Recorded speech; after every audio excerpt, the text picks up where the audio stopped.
Alright, hi guys and welcome to Real Opinions, and today I'm going to be reviewing the Rogue cut of X-Men Days of Future Past. Woo. So if you don't know what the Rogue cut is, it's basically an alternative cut of the film.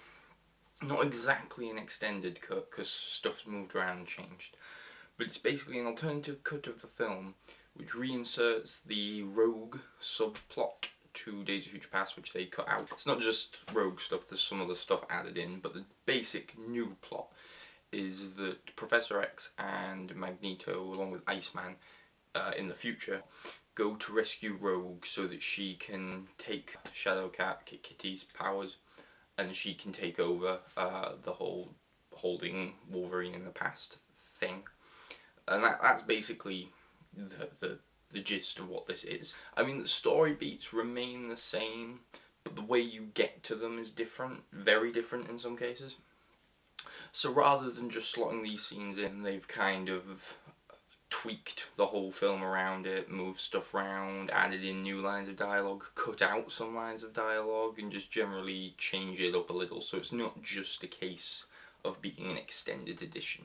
In terms of the actual new stuff, you get about, I think it's about 20 minutes of new content, most of which is around two particular plot strands. One of them, the Rogue one, and the other one about a bit where Raven visits the X-Mansion to talk to Beast.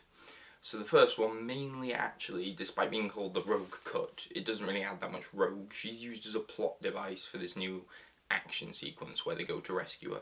And the person who gets the most benefit from this, and who gets the most new screen time, is probably Ian McKellen as Magneto, as he fights the Sentinels and stuff, and the X-Jet gets involved a bit. But the stuff with Raven and Beast I liked a lot, and it actually raises the stakes at the end emotionally, and that's signified by how they actually change some of the shot reverse shots at the end, so that there's actually more of a focus on Hank and Raven. Because it changes the film so much that becomes a lot more of a central relationship than it was originally. So yeah, all that stuff's good stuff. And there's even a new mid-credit scene, which is actually, it's not very, it's like 3 seconds long, but it was something that I kind of needed originally, so I was glad that it was there, because it actually resolves something. And then there's just the odd jokes that kind of slotted around, some new little quips, some of which distracted me actually a little, mainly because it just felt like they put them in to add to the runtime of this new extended cut so they could say there was more, because really it kind of felt awkward and like it threw off some of the pacing occasionally. Yeah. So that's actually the Rogue cut and what it adds and what it doesn't. If you're a big fan of Rogue, you might be disappointed because I think she only gets 4 lines. She doesn't really do that much.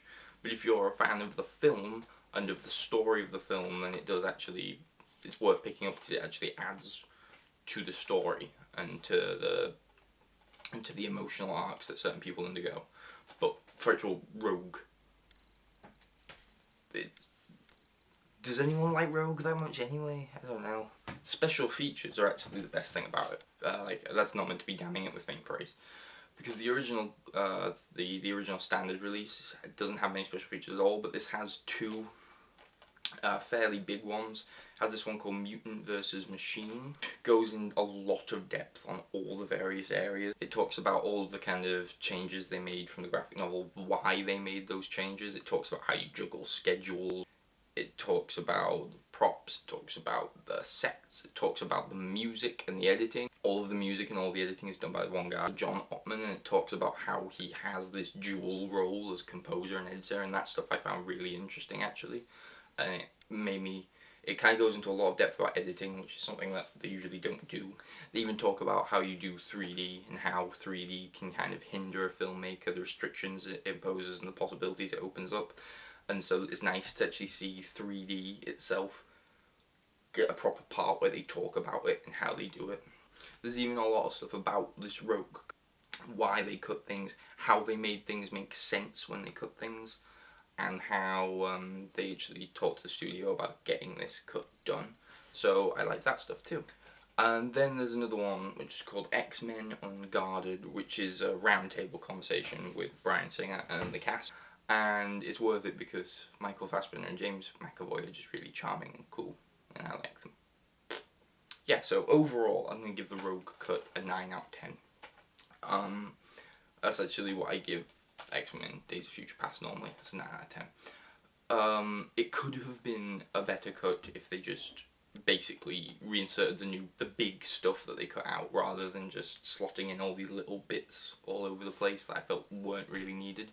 If they just put in the 2 big plot strands and the mid-credit sequence, that would have been great. I didn't need some of the littler things that they just kind of added in for the sake, I think.